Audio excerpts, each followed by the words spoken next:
capítulo 10. Vamos a leer una vez más el texto.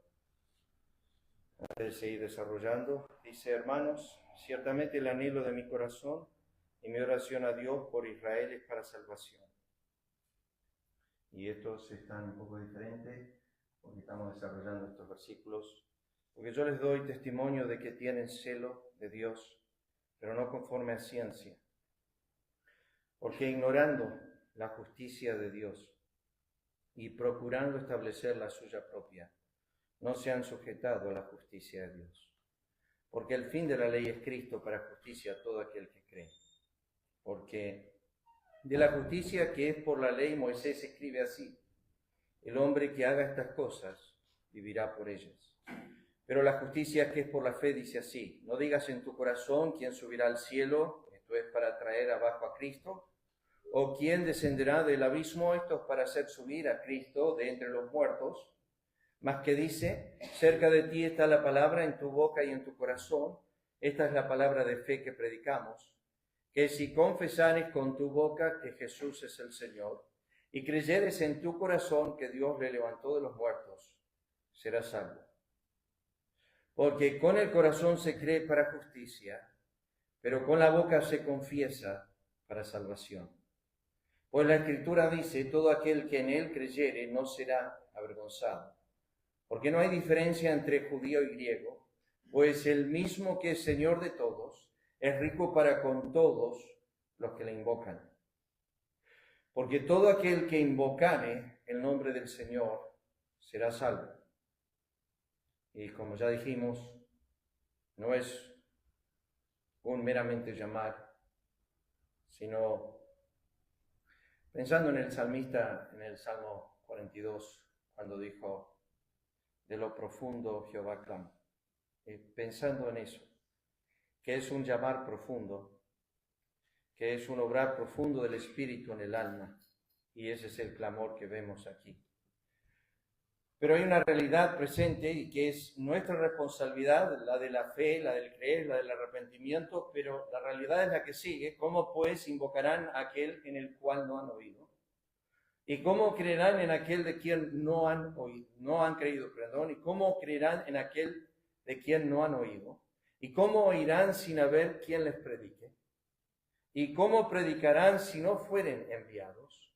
Como está escrito: cuán hermosos son los pies de los que anuncian la paz, de los que anuncian buenas nuevas. Y acá viene tu responsabilidad, mi responsabilidad, mas no todos obedecieron al Evangelio. Y esa frase que vamos a ir desarrollándola, pero obedecer es sumisión a la fe, tiene que ver con eso. Repetidas veces aparece en Hechos, en Romanos, en Hebreos, la obediencia a la fe. Pues Isaías dice: Señor, ¿quién ha creído a nuestro anuncio? Así que la fe es por el oír, y el oír por la palabra de Dios. Pero digo, ¿no han oído? Antes bien, por toda la tierra ha salido la voz de ellos, hasta los fines de la tierra sus palabras. Pero también digo, ¿no ha conocido esto Israel? Y vimos la profundidad del apóstol, comienza con el oído, luego va con la mente. También digo, ¿no han conocido esto? Primeramente Moisés dice: yo provocaré a celos con un pueblo que no es pueblo, con pueblo insensato os provocaré a ira. E Isaías dice resueltamente: fui hallado de los que no me buscaban, me manifesté a los que no preguntaban por mí. Y acá viene el último paso: primero la audición, luego la mente y luego el afecto de Jehová. Pero acerca de Israel dice: todo el día extendí mis manos a un pueblo rebelde y contradictor. Vamos a orar antes de examinar las Escrituras. Padre eterno, te agradecemos por esta mañana y no entramos con ligereza ni sin pensar lo que hemos de pedir ante tu presencia, pero sentimos que nos tenemos que unir al espíritu del salmista,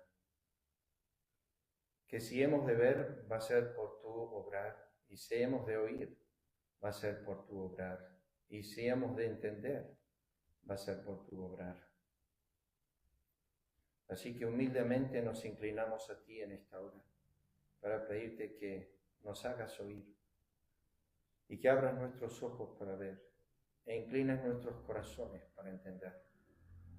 Porque sabemos, oh Dios, que como recibimos de ti y lo hemos recibido, lo has sostenido todos estos años, tú has hecho el ojo que ve y el oído que oye. Ese ojo es solamente una demostración del ojo interno del alma, del hombre interior que necesita ser abierto. Y muchos por fuera podemos ver, pero por dentro estamos ciegos. Por fuera podemos oír, pero por dentro estamos sordos. Por fuera podemos entender, pero por dentro estamos como necios, insensatos, en tinieblas y no en luz. Y por eso pedimos ahora, oh Dios eterno, que tuviese a tu siervo al hablar y que pueda hablar con sencillez y con humildad y que pueda también preparar los corazones de tu pueblo para oír y aquellos que no son tu pueblo en misericordia puedas llamarlos. De la muerte a la vida, de las tinieblas a la luz, del poder de Satanás a Dios, que puedas hacer tu obra en los corazones. Te agradecemos y pedimos tu bendición en el nombre de Cristo. Amén.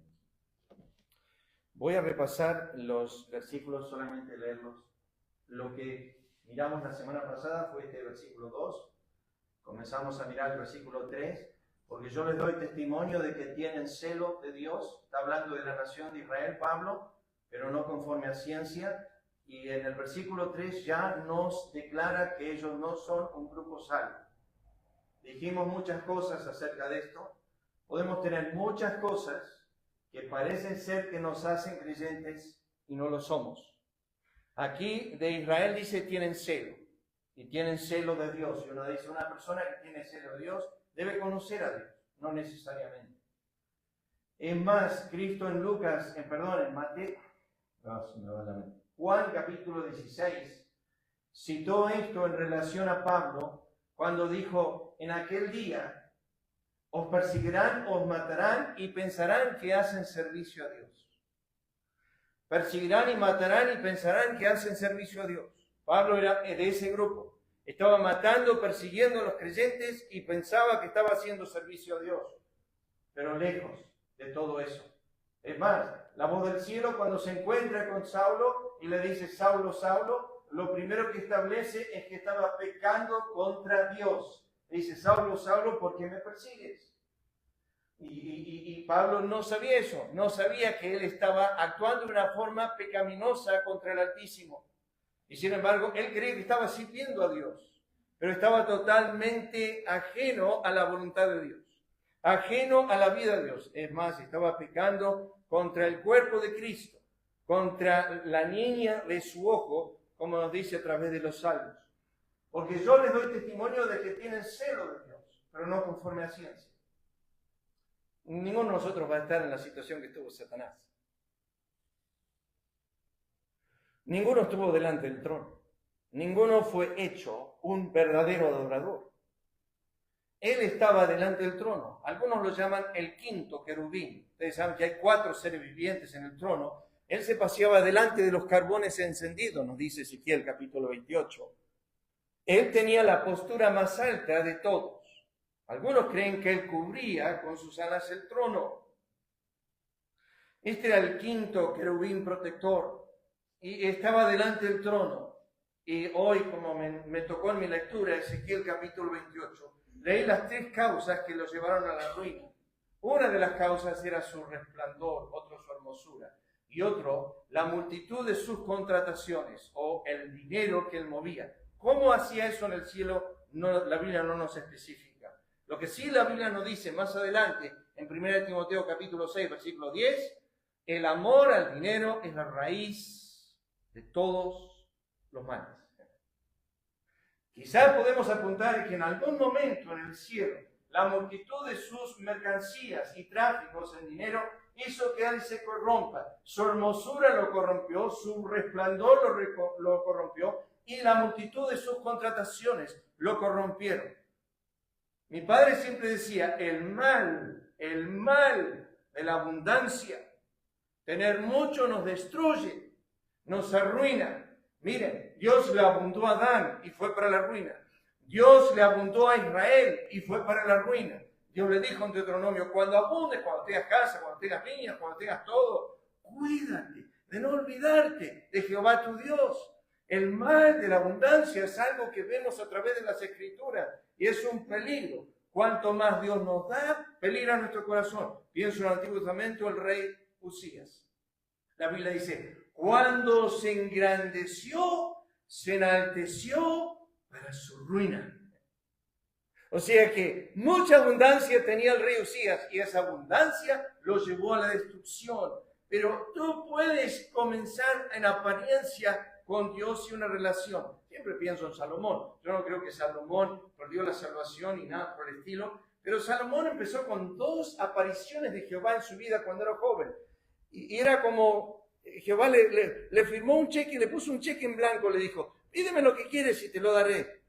Y Salomón dijo, bueno, Señor, estoy delante de un pueblo y no sé cómo entrar ni salir y no tengo mucha sabiduría. Si me puedes dar sabiduría, eso sería bárbaro. Dios dijo, porque me pediste sabiduría, no me pediste riquezas, te voy a dar sabiduría y sumado a eso riquezas como ningún otro rey tuvo. Sabiduría como nadie tuvo y riquezas como nadie tuvo. Y Dios le dijo a Salomón en Deuteronomio capítulo 17, le dijo, no tomes para ti muchas mujeres, ni tomes para ti muchos caballos, ni tomes para ti muchas riquezas. Pasó todos los límites de la palabra de Dios, Salomón. Tomó para sí muchas mujeres, tuvo 1,700 concubinas, 300 esposas, y la Biblia se apartaron su corazón de Jehová a los ídolos de ellos. Llegó un punto que en 1 Reyes capítulo 11 estaba adorando dioses que sabía que no existían, lo hacía igual por causa de sus mujeres. Muchos caballos, ¿por qué? Porque era el poder, la demostración de poder. No debías descansar en su poder, sino en el poder de Dios. Esas son las 3 cosas que Dios dice que el hombre no se debe gloriar. No debe gloriarse en sus riquezas, no debe gloriarse en su poder. El hombre no debe gloriarse en su poder. La Escritura lo dice una y otra vez a esto. No te gloríes en tus riquezas, no te gloríes en tu poder. No me acuerdo la tercera, ¿cuál era? ¿Alguien se acuerda? Se me fue de la mente en este momento. No, déjenme leérselo. No quería hacer esto, pero déjenme llevarles al texto un segundo. Espero que este funcione porque este es otro programa que tengo abierto que no te pasé un poquito más límite. Es Jeremías capítulo 9, versículo 23. Dice, no se alabe el sabio. No se alabe el sabio en su sabiduría, ni en su valentía se alabe el valiente, ni se alabe en sus riquezas. Más alábese en esto el que subiera de alabar, en entenderme y conocerme que yo soy Jehová, que hago misericordia, juicio y justicia en la tierra, porque estas cosas quiero, dice Jehová.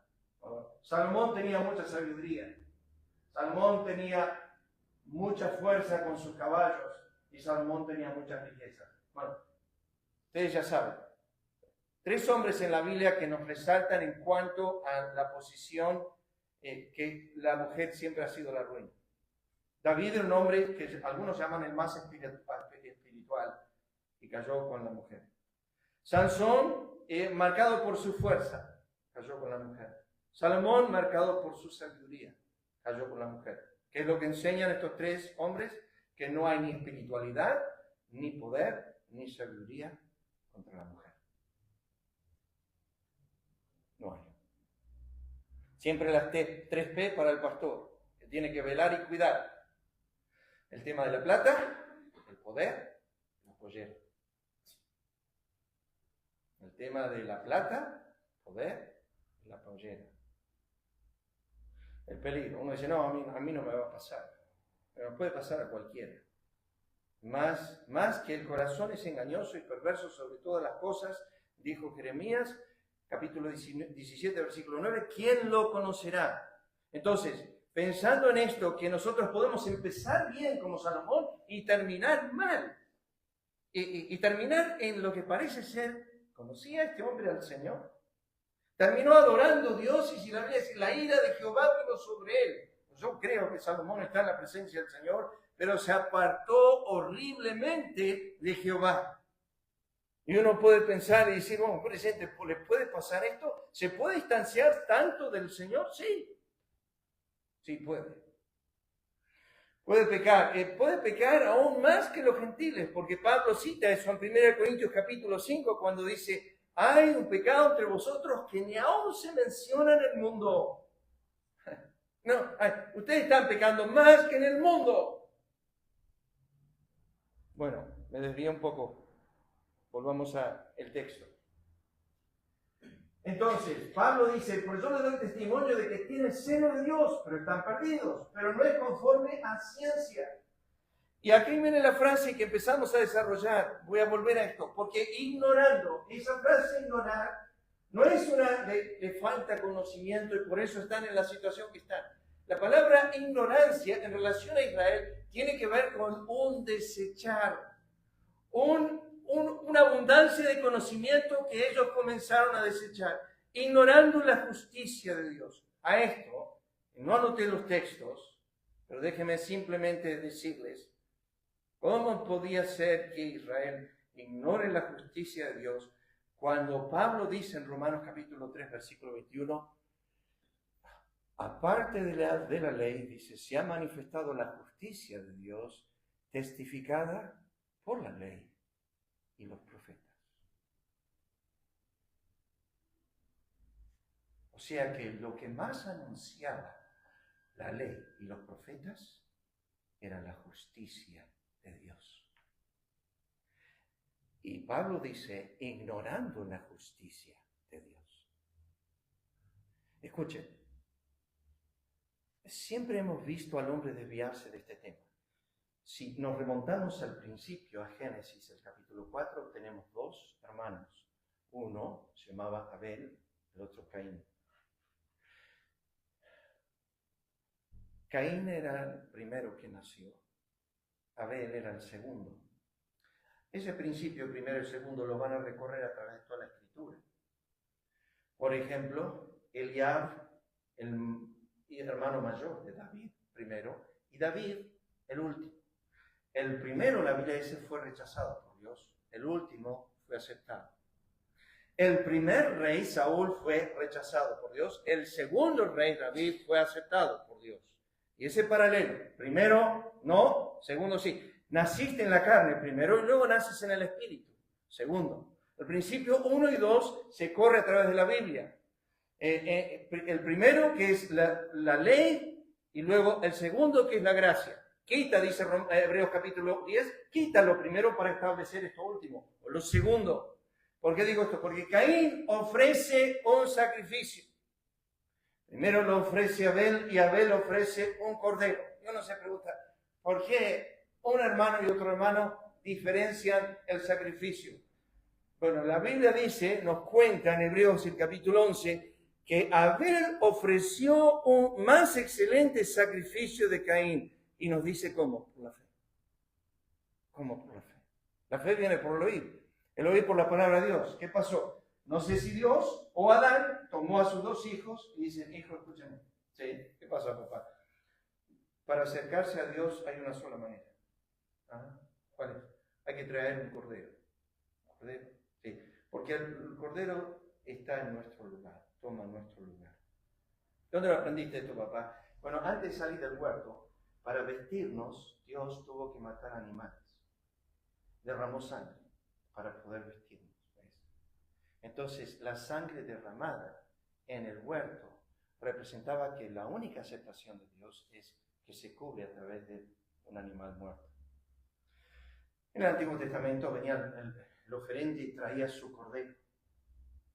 El sacerdote tenía el cuchillo listo ahí cerca del altar. Y cuando había examinado la cabeza y el interior y los pies del cordero, le decía al oferente, listo, es aceptable, es perfecto el sacrificio. Ahora toma el cuchillo y mátalo. Y el oferente tenía que tomar el cuchillo del sacerdote y matar su propio sacrificio. O sea que el homicida del sustituto era el oferente, era yo. Yo traía mi propio cordero y yo lo mataba. ¿Por qué? porque yo soy culpable de la muerte de Cristo. Fue mi pecado que llevó a Cristo a morir. Hechos dice así: vosotros matasteis y crucificasteis al autor de la vida. Nosotros llegamos a ser los homicidas del Hijo de Dios. Recuerden que todo esto es un paralelo en el Antiguo Testamento a que un homicida, una persona que mataba a otra persona, tenía que salir corriendo y huir. Y había 6 ciudades en Israel, de cada lado del Jordán, 3 de cada lado, que eran lo que llamaban ciudades refugio. Y si uno mataba a alguien inocentemente, sin querer, entonces podía huir a esa ciudad y esconderse ahí, y podía estar ahí todo el tiempo que esté en vida el sacerdote. Cuando el sacerdote moría, esa persona quedaba libre del homicidio. ¿Qué pasó? Nosotros matamos al Hijo de Dios. Podemos decir, bueno, inocentemente, sin querer, no sabía que mis pecados llevaron a Cristo. Está bien, hay un refugio. ¿Dónde? En Cristo hay refugio. Para tu pecado. Pero si no te refugias, el vengador de la sangre, que es el Padre de ese Hijo, va a venir en busca tuya y va a demandarte la sangre de su Hijo, porque tú eres culpable de su muerte. Bueno, no me eche la culpa a mí, hace 2000 años atrás que Él murió, pastor. Sí, pero cuando Él murió, en su cuerpo, la Biblia dice, Jehová cargó en Él el pecado de todos nosotros. Tú eres culpable. Tú eres participante de esa muerte. Y uno dice, bueno, yo ignoraba todo esto, pastor, no sabía esto. ¿Verdad? Israel sí sabía. Israel tenía sacrificio tras sacrificio. Pero acá tenemos a Adán, no sé si Adán o Dios, mirando a estos 2 hermanos y les dice, hay que ofrecer un cordero. Uno de ellos dice, no, yo lo hago a mi manera. ¿Qué vas a hacer? Voy a juntar lo mejor de la fruta del campo y se lo voy a ofrecer a Jehová. Algunos creen, no sé yo de dónde se saca eso, pero algunos creen que la aceptación que recibió Abel y el rechazo que recibió Caín estaba representado por fuego. ¿Qué pasó? Cuando Abel ofrece el cordero, Dios manda fuego del cielo y lo consume al altar, como hizo en los días de Elías. Pero cuando Caín ofrece, no hay fuego, no hay nada, es rechazado. Dios no lo acepta. ¿Por qué? Porque primeramente Dios le dijo a Adán en Génesis capítulo 3, la tierra será maldita por tu causa. Entonces, Dios le estaba diciendo a Adán, mira, hablarle a tus hijos, que cualquier fruto de la tierra es maldito. No acepto nada que sea maldito. Entonces, lo que vos traigas de la tierra, de tu trabajo, de la labor de tus manos, es maldito. No es aceptable. Bueno, Abel aceptó lo que le dijo papá o Dios y habiendo escuchado, por fe ofreció un sacrificio, un cordero, un primogénito para expiación de su alma. Caín no. Caín hizo lo que se le antojó. Y eso es donde se dividen los 2 grupos de personas. Los que hacen lo que Dios quiere y los que hacen lo que uno quiere. Uno se llama el camino de fe, otro se llama el camino de obras. ¿Qué podemos hacer para alcanzar esas obras? Acá tenemos a Israel. Conforme a este texto, puedes ignorar, porque ignorando la justicia de Dios, pero acá viene un esforzar del Espíritu de Dios, procurando, que es la palabra buscar. Estaban tratando de hacer lo posible, de ser justificados ante Dios. Eso pasa con una persona que no ve la plaga de su corazón. Eso pasa con una persona que no ve cuán miserable es. Eso es lo que pasa. Le leo el texto. Porque ignorando la justicia de Dios, procurando establecer las suyas propias, no se han sujetado. Y esto es aún más profundo, porque la escritura ahí sujetar significa ponerse debajo en obediencia. Y ellos no quisieron sujetarse a la justicia de Dios. O sea que esta ignorancia era un poco ficticia. Porque el fin de la ley es Cristo para justicia a todo aquel que cree. Déjenme demostrar las 3 áreas o 4 áreas donde Israel ignora. Vinieron a Cristo, ustedes se acuerdan, dije toda la semana pasada, había una mujer que había tenido 7 maridos y preguntaron al Señor en el día de la resurrección de quién va a ser, porque tuvo 7. A lo cual el Señor le responde esto: erráis, ignorando las Escrituras, número 1, y el poder de Dios. O sea que ellos tenían las Escrituras, pero ignoraban las Escrituras. ¿Saben? 7 veces el Señor les dijo: ¿no habéis leído? ¿No habéis leído? ¿No habéis leído? ¿No habéis leído? Bueno, no está esto escrito. No habéis leído lo que dice la ley.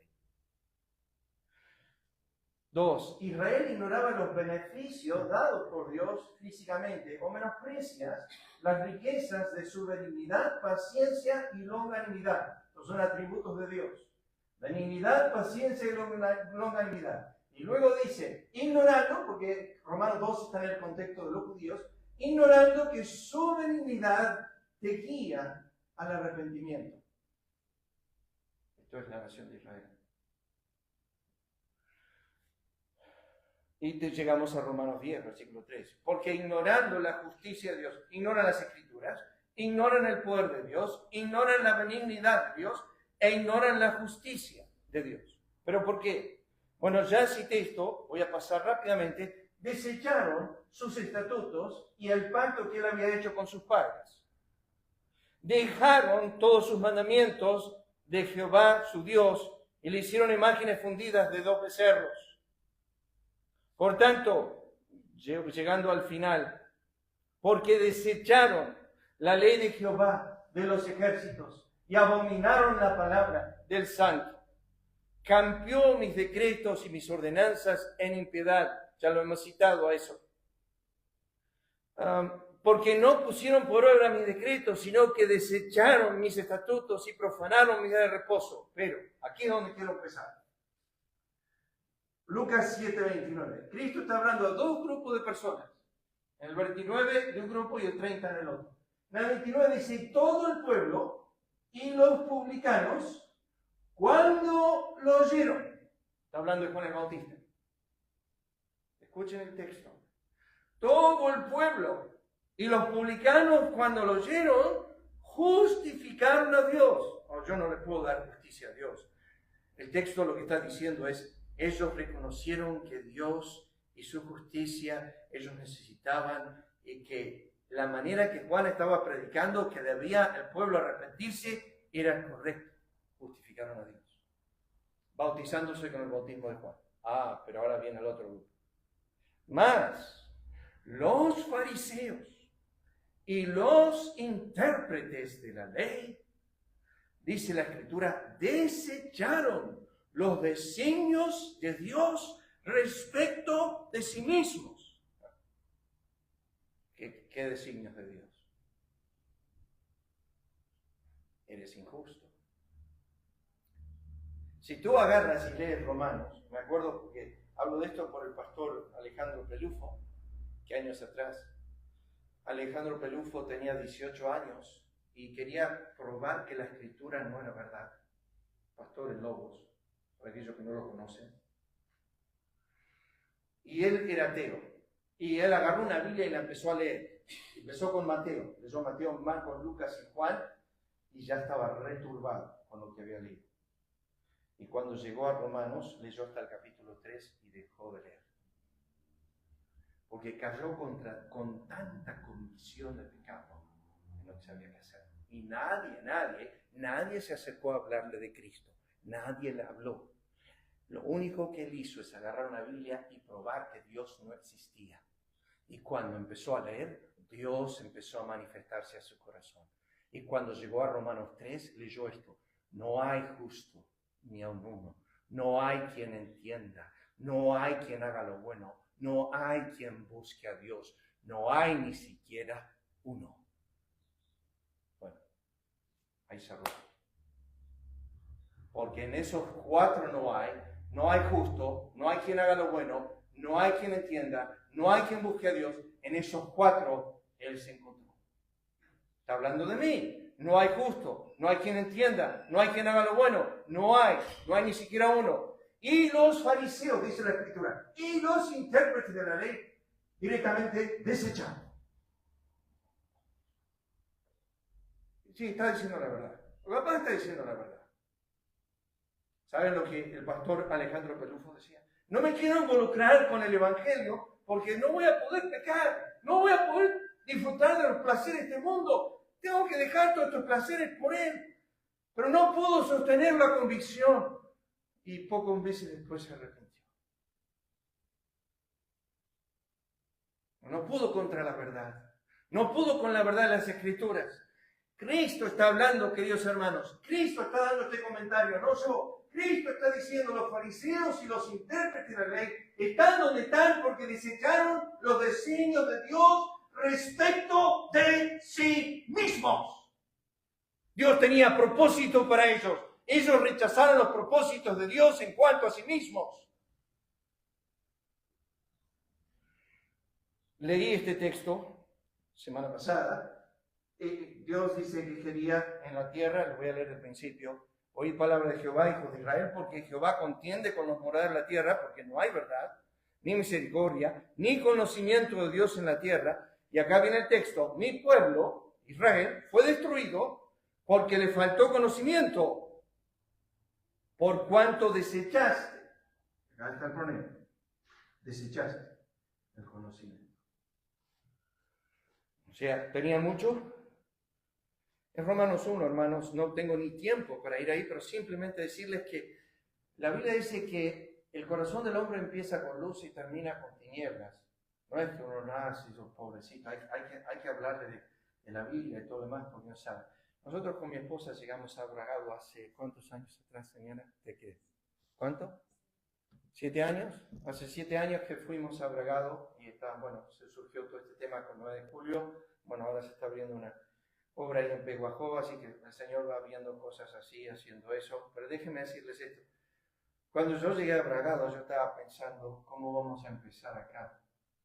Bueno, siempre mi padre me llevaba a repartir literatura y yo iba con él siempre a evangelizar. Así que era la única forma que yo sabía. Así que agarramos y hicimos folletos y salimos con Mauro ahí casa por toda la ciudad.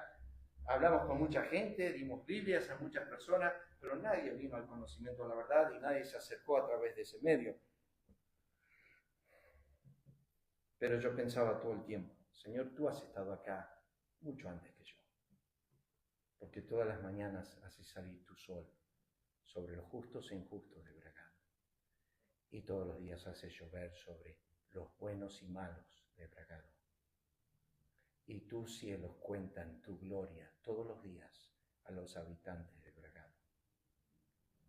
Yo no tengo que convencer a nadie en Bragado de que tú existes, porque lo que de Dios se conoce les es manifiesto, porque la Biblia dice Dios se los manifestó. Él es el autor de su propia existencia y Él es el profeta de su propia existencia. Él es el predicador de su propia existencia. Si tú no crees que Dios existe, es un problema con Él, con Dios y contigo, no conmigo. Yo te vengo a traer un mensaje un poco más amplio, que es el mensaje del Evangelio, pero la existencia suprema de un solo ser en el universo, Él dio a conocer eso al hombre a través de sus obras. Y Romanos 1 dice, versículo 20, las cosas invisibles de su eterno poder y deidad se hacen claramente visibles desde la creación del mundo, siendo entendida por medio de las cosas hechas, de modo que no hay una sola alma en Bragado que tenga excusa. Ni en Peguajó, ni en 9 de julio, ni en Junín de los Andes, ni en 25 de mayo, y espero no olvidarme ninguna porque acá tengo... Dios da testimonio de su existencia a todos los hombres. No tienes que ir muy lejos para mirarte en el espejo, porque fuiste hecho a la imagen de Dios. Quiero corregir algo si es que tú lo tienes distorsionado, que cuando Adán cayó no perdió la imagen. Pues Santiago escribe más adelante en el capítulo 3 y dice, con la misma boca bendecimos a los hombres y maldecimos a los hombres que son hechos a la imagen de Dios. Los hombres nunca dejan de ser imagen de Dios. En el huerto no se perdió la imagen, lo que se perdió es al Dios de la imagen. Pero a la imagen de Dios nunca se perdió. Lo que se perdió en el huerto fue al Dios de esa imagen. Acá tenemos al pueblo de Israel ignorando la justicia de Dios. Pero la Escritura dice que ellos, vuelvo atrás un segundo al texto, tengo que ir muy bien. Bueno, el texto dice, ignorando la justicia de Dios y procurando establecer. Esa palabra establecer es ponerse de pie. Esa es la palabra literal. Le leo algunos versículos que tiene esa palabra. ¿Por quién? Dice Romanos 5:2. También tenemos entrada por la fe a esta gracia en la cual estamos de pie. Y nos gloriamos en la esperanza de la gloria de Dios. Romanos 5:2. Bien que por su incredulidad fueron desgajadas, pero tú, por la fe, estás en pie. No te ensoberbezcas, sino teme. Romanos 11:20. Tú, por la fe, estás de pie. ¿Tú quién eres que juzga al criado ajeno? Romanos 14:4. Para su propio Señor está en pie o cae, pero estará de pie, porque poderoso es el Señor para hacerle estar de pie. Tu pregunta es, ¿cómo se sostiene alguien en la presencia de Dios? Por el poder de su Señor. ¿No les parece raro o extraño que había una zarza ardiendo en el desierto? Y el desierto mayormente es muy seco. Todo lo que arde en el desierto se quema rápido. Moisés miraba mientras ardía la zarza y no se consumía. Dios estaba haciendo que su fuego consumidor consuma la zarza, pero sostenía la zarza al mismo tiempo. Y nosotros nos vamos a presentar ante este fuego consumidor. Y yo, que soy meramente paja, heno, hojarasca, voy a estar ante Él. Pero no me voy a consumir porque Él es el que me sostiene de pie. Y yo puedo estar en el horno de fuego con Él y no destruirme. Como los 3 amigos de Daniel, que él estaba en el horno con ellos y ellos salieron de ese lugar sin un cabello que se les haya quemado. Dios tiene el poder, la fe te sostiene, el poder de Dios te sostiene. Así que Pablo escribe, el que piensa, está firme, mira que no caiga. Además os declaro, hermanos, el evangelio que os he predicado, el cual también recibisteis, en el cual estáis firmes. La misma palabra griega. Perseveráis se tradujo así, no sé por qué los traductores la pusieron así, pero la palabra literal es en el cual estáis de pie. Están de pie en el evangelio, están de pie por la fe, están de pie por el Señor y su poder. No nos enseñoramos de vuestra fe, dice Pablo, sino que colaboramos para vuestro gozo, porque por la fe estáis de pie.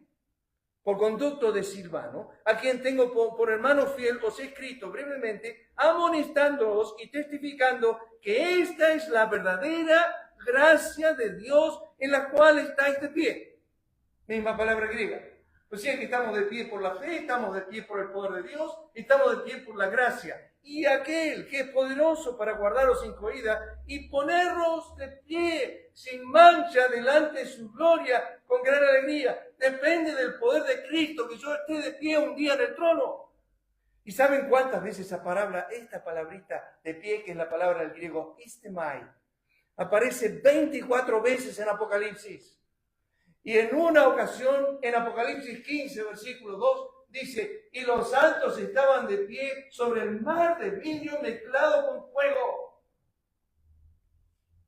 Esa representación que enseñé años atrás en Apocalipsis es los mártires de la fe que sufrieron, el mundo los quemó y Dios los puso de pie delante de su trono. Dios sostiene a todos los que caen, pero si tú te sostienes por tu propia fuerza, caerás. Judas, yo por mí mismo podré estar de pie, anoté esto. Salmos 76, 7, tú, temible eres tú, ¿y quién podrá estar de pie, en pie, delante de ti, cuando se encienda tu ira? No, a veces Dios nos da un gustito de su ira. A mí me pasó, era un año y moneda atrás, cuando el Señor me trajo el síndrome, que el neurólogo cree que fue el síndrome de Barré. Perdí toda fuerza, no tenía fuerza en mis brazos, en mis piernas, no tenía fuerza en nada. No podía cantar, no podía tocar la guitarra. Se me hinchaba el cuello, parecía un esfuerzo cada vez que terminaba el domingo. Y llegó un momento cuando estaba con mi mamá, que había ido a Estados Unidos para ver si recurría un poco de ayuda. Había ido médico tras médico acá, nadie me podía ayudar, nadie me daba en la tecla. Me fui al norte de Estados Unidos, estuve dos días internado. Tampoco me supieron decir lo que tenía, todos los estudios salían correctos.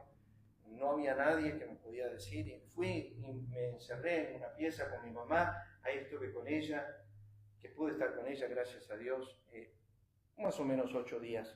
Y en ese momento creí que yo me moría. Y yo sentí que era la ira de Jehová. Yo sentí que fue una disciplina del Señor. Yo no conozco todas las causas, pero yo siento que fue más que una prueba, fue una disciplina del Señor a mi vida. Y durante ese tiempo de esa disciplina, de esos 8 días, yo pasaba todo el tiempo confesando mis pecados. Y pasaba mucho tiempo de rodillas, solamente llorando y clamando al Señor perdón. Yo me venían pecados a la mente de todo tipo. Hasta yo cuando era chiquitito me acuerdo maté un pato. Algunos se ríen de eso. Estábamos jugando con un chico y estábamos en un campamento evangélico y había un patito y lo metíamos en la bolsa, me acuerdo, y cuando veíamos que paraba le abríamos la bolsa y lo dejábamos respirar. Y así, no sé qué crueldad tenía mi corazón en ese momento, pero pobre patito, en una ocasión lo dejamos demasiado tiempo en la bolsa y se murió. ¿Qué hicimos? Lo tiramos. Pero como somos tan torpes como Moisés, que enterramos al muerto y lo dejamos con los pies para afuera, el patito lo dejamos ahí en una laguna. Y mi padre se enteró. Y mi padre me preguntó delante de esta familia, porque ellos le dijeron, ¿sabes que nos encontramos uno de nuestros patos muertos? Y le preguntaron a esta familia, yo tenía como 6, 7 años. Y mi papá vino y me dijo, che, ¿sabes algo del pato? Encontraron un pato muerto. Y claro, yo sabía que si decía que sí, ligaba como... Entonces le dije, nada, no, ni idea de qué pato. A los 18 años, cuando estaba en el Instituto Bíblico, le escribió a papá y dice, yo soy el del pato. Él ni se acordaba. Le dije, yo maté el pato. Te digo que cuando estás bajo la mano de Jehová, como Miqueas capítulo 7 dice, versículo 8, la ira de Jehová soportaré porque contra él pequé. Y David en el Salmo 38 dijo, los golpes de tu mano me consumen. Y Jehová castiga con ira a sus hijos muchas veces. No es una ira condenativa, ni es una ira eterna, es una ira momentánea. Con un poco de ira me aparté de ti por un momento, pero con misericordias eternas te recogeré. Y muchas veces Dios nos disciplina en ira, y lo necesitamos. No podía estar en pie, hermano. Me sentía que cada vez estaba yendo más cerca de la muerte. Y en algún momento el Señor tuvo misericordia. Porque es lo que dijo David, prefiero caer en las manos de Jehová que caer en las manos del hombre. Y eso pasó. Sentí que era muy necesario que yo esté en las manos de Jehová. Escuchen el salmista.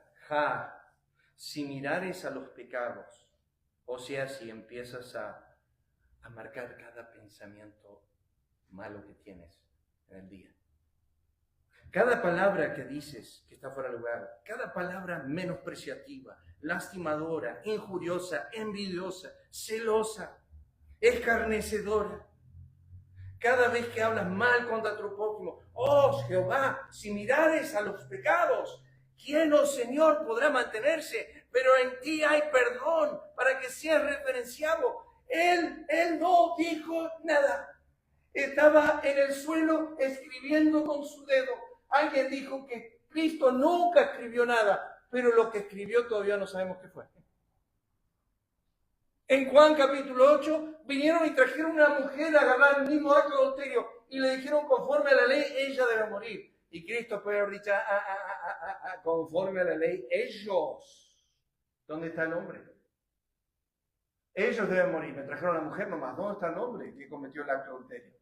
Pero Cristo siguió el camino de ellos. Ellos trajeron a la mujer, le dijeron, la ley dice que ella debe morir. Y Cristo empezó a escribir en tierra. Y Jeremías parece insinuar lo que él puso ahí en la arena. La vez escribió sus nombres en la arena. Dice el mayor hasta el menor. Empezó a poner el listado. Es algo como José hizo cuando él se sentó con Benjamín y le dio la mesa más grande a él y le fue dando en orden de cumpleaños a sus hermanos. Como, ¿de dónde sabe? ¿De dónde los conoce?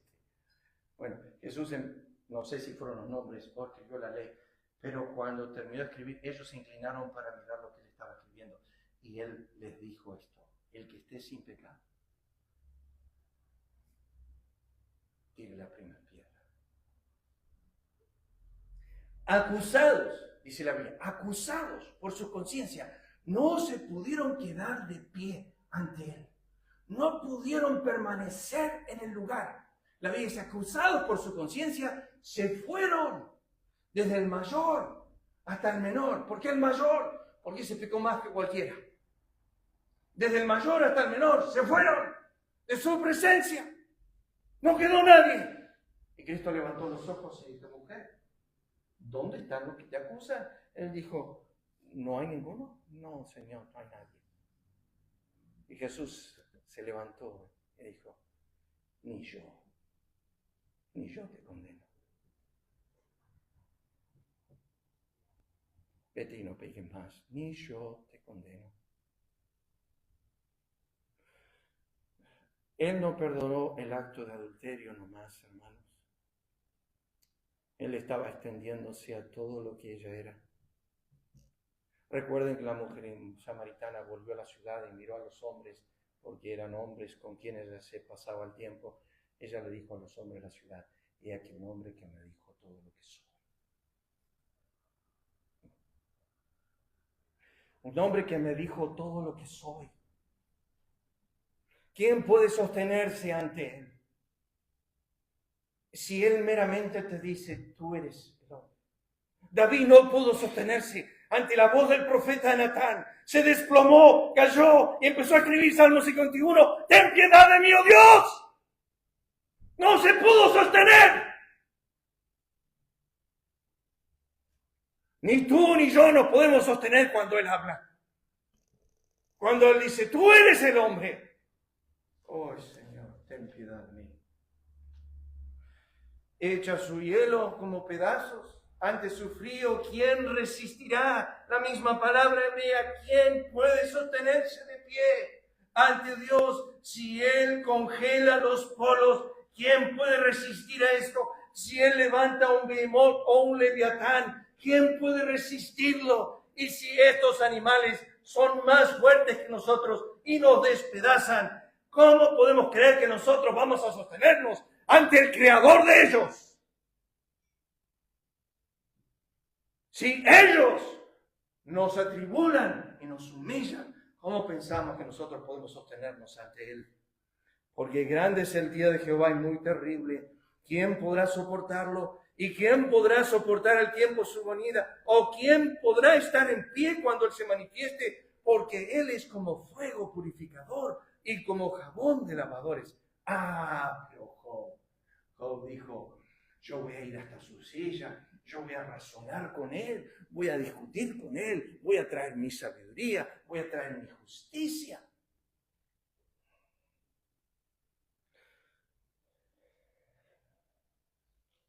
Y se acercó Dios. Se acercó Dios a Job. Job nunca fue al trono. Dios bajó y habló con Job. Y Job dijo, ahora entiendo que todo lo puedes. Y que no hay pensamiento que se oculte de ti. Y que Natanael le dijo al Señor, ¿de dónde me conoces? Y la mujer samaritana dijo, percibo que eres profeta.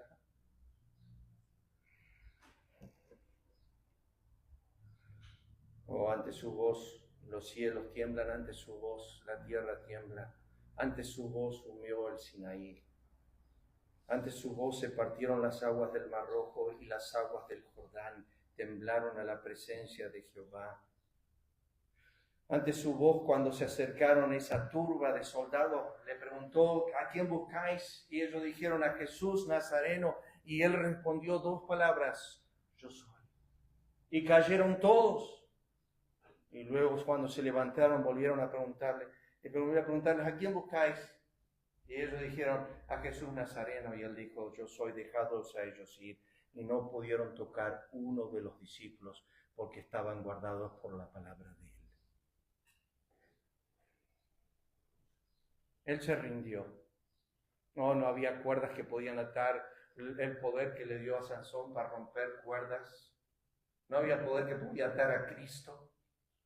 No había cantidad de hombres que podían reducir a Cristo a la debilidad. La Biblia dice, la noche que Él se rindió, es la palabra griega, la noche que Él se entregó, la noche que Él se humilló delante de los hombres. Intercambió Israel la justicia de Dios por la suya. La frase que me viene a la mente es lo propio. ¿Y qué hora es, señora?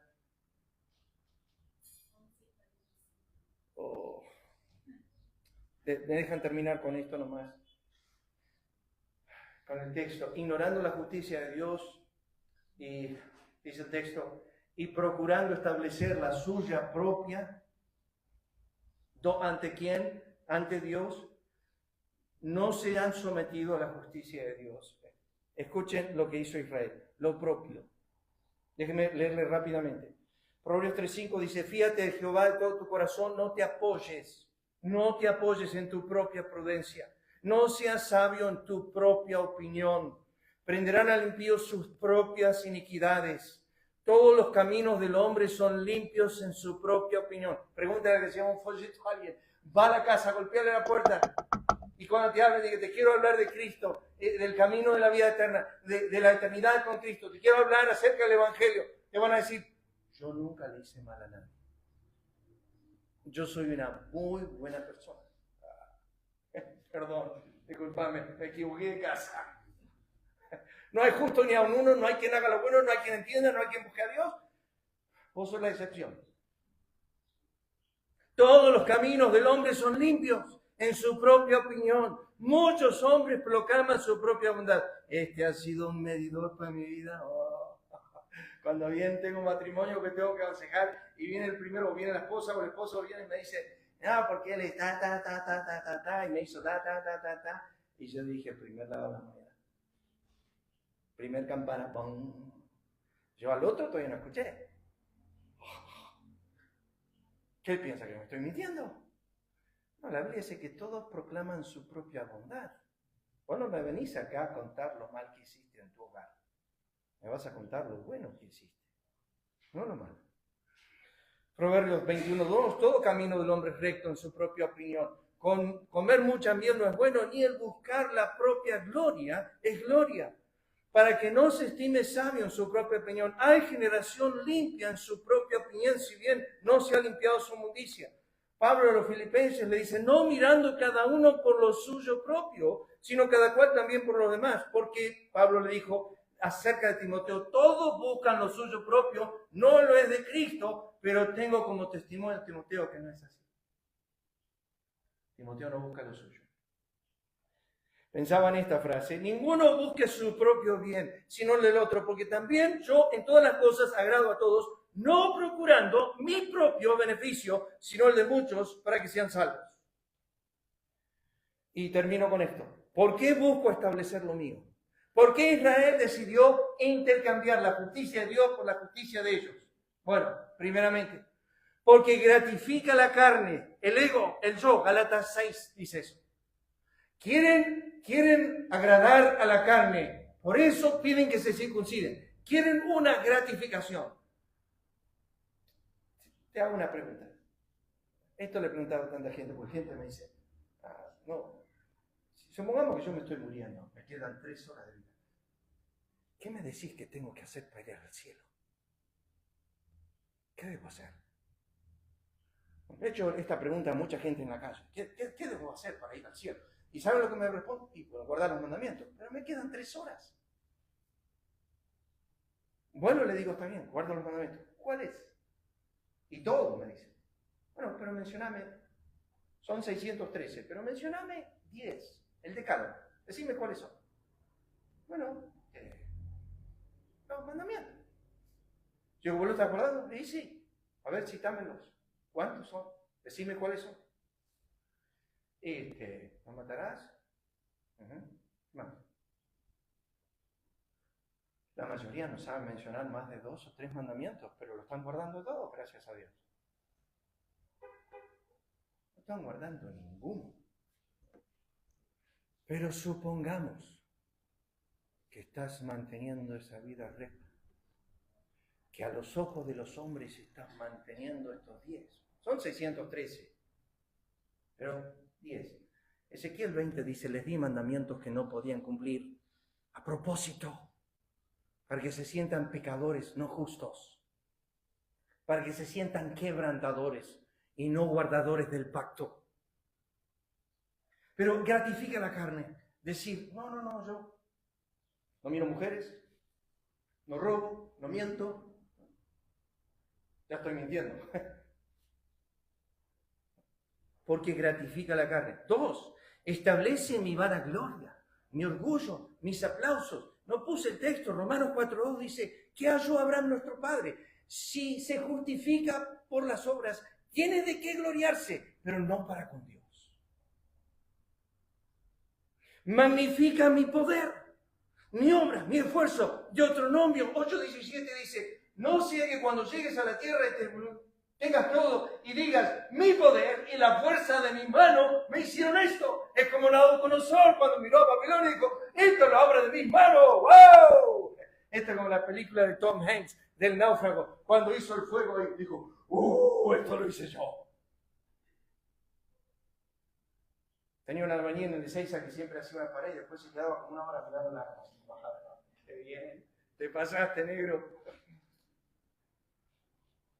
¿Por qué? ¿Por qué busco lo mío? Porque magnifica mi poder, porque busco mi honra, mi alabanza. Yo quiero ser el centro de la atención. Quiero que la gente me aplauda, me genere alabanza. Que yo quiero llegar a ser igual que Dios. Porque ese es el espíritu que vino Satanás a Adán y le dijo, si comen del árbol serán iguales que Dios. Resistimos a su dádiva, su don de justicia, pues siendo don de Dios, quita de nosotros toda jactancia, toda honra y la gloria la recibe Dios, como dice Efesios 2:8-9. Por gracia sois salvos, pues es don de Dios, no por obras, para que nadie se gloríe. Es evitar el quebranto. Si yo tengo que ir a Dios y decir no puedo. Es evitar la humillación, Señor, no puedo guardar un solo mandamiento. No puedo con la ley, cada vez me siento más infiel, cada vez me siento más quebrantador, cada vez peco más. Oh, hermanos, creo que fue Gabriel el otro día que me pidió un comentario sobre Romanos capítulo 7. Y yo me acuerdo cuando lo leía Romanos capítulo 7. Y yo enseñé Romanos capítulo 7 aquí, por eso estamos en Romanos 10. El centro de Romanos 7 es Pablo. Es un yo tras otro. Más o menos contamos 20, 24. Yo. Ese es el centro de Romanos 7. ¿Qué significa? Que yo, tratando de guardar la ley, soy el peor fracaso del mundo. No puedo guardar un mandamiento un solo día. Amarás al Señor tu Dios con todo tu corazón, con toda tu alma, con toda tu fuerza. Y cuando cierro de citar el mandamiento, ya fracasé y nunca hice eso, ni nunca lo voy a hacer. Hay un solo hombre que amó a su Dios con todo su corazón, alma y cuerpo, y eso fue Jesucristo. Además, evitar el quebranto, la humillación, el tener que decir, yo no puedo, dependo de ti para la justicia, la gracia, el favor, que fue lo que dijo Job. Job dijo, me aborrezco en polvo y ceniza, soy miserable, ¿qué te diré? Una vez hablé y no hablaré más. Resistimos a Dios que sea el centro. Toda alabanza y adoración y glorificación le pertenecen a Él. ¿Por qué estamos aferrados a lo nuestro? Porque hace que nos apartemos de toda alabanza, de todo aplauso, de todo quebranto, de toda humillación. Pero una persona que cómo el publicano se siente un pecador, viene al templo y en vez del fariseo que levanta sus ojos y dice, te doy gracias que no soy como este. Te doy gracias que no soy como este. Y el publicano no se atrevía a levantar sus ojos en alto. Dijo, Dios, sé propicio a mí, pecador. Lo he dicho otras veces, no tengo mi cronómetro acá. Pero ¿saben cuánto tiempo tarda para que te arrepientas y tu destino cambie de infierno a cielo, de tinieblas a luz, del poder Satanás a Dios? Si tomas un cronómetro y tomas las confesiones de arrepentimiento de la Biblia, vas a notar, por ejemplo, Dios es propicio a mi pecador, tarda 4 segundos. El que dijere pequé y pervertí lo recto y para nada me ha aprovechado, tarda 5 segundos. ¿Saben cuánto tarda la oración más larga de arrepentimiento? Acuérdate de mí cuando vengas en tu reino. No más de 5 segundos. Si tú vas al infierno, es porque no aprovechaste 5 segundos de tus 70 años. Hiciste lo que quisiste y no te humillaste ante Dios. Y Dios dijo, te di tiempo para que te arrepientas y no lo has hecho. Necesitabas solamente 5 segundos. No lo hiciste. Ven. Entonces, déjeme cerrar el texto. Ignorando la justicia de Dios, procurando establecer la suya propia, no se han sujetado a la justicia de Dios. Esto es Israel. Vamos a hacer lo que nosotros queremos. Aunque sabemos lo que Dios quiere, no nos vamos a someter a lo que Dios quiere, vamos a hacer lo que nosotros queremos. De eso que yo le estoy diciendo ahora, hay infinidad de ilustraciones del Antiguo Testamento de Israel conociendo la voluntad de Dios y haciendo lo que ellos querían. Pero tú y yo no somos muy diferentes esta mañana. No somos muy diferentes. Tú buscas hacer lo que tú quieres cuando sabes lo que Él ya ha dicho. Pienso en esto, Miqueas capítulo 6, versículo 8, y termino con esto. Él te ha mostrado lo que es bueno. ¿Y qué pide Jehová Dios de ti? Que te humilles, que andes humildemente, que hagas lo bueno y tengas misericordia. Jehová Dios te ha dicho lo que es bueno. Oh, si hubieran atendido mis mandamientos, dice Isaías, entonces hoy su paz sería como un río. Estamos a veces donde estamos porque no le hemos hecho caso al Altísimo. Vamos a orar. Padre, te agradecemos por esta mañana de resurrección y por poder estar delante de tu palabra. Bendice a tu pueblo. Te agradecemos por esta palabra que tú nos has dejado, escrita por el apóstol Pablo, para mostrarnos que no somos distintos a Israel, que muchas veces buscamos establecer nuestra propia justicia, lo nuestro, para ser aplaudidos, honrados, alabados, para agradar nuestra propia carne y no humillarnos ante ti. Obra en nuestros corazones. Bendice a tu pueblo en el nombre de Cristo. Amén. El Señor les bendiga, hermanos.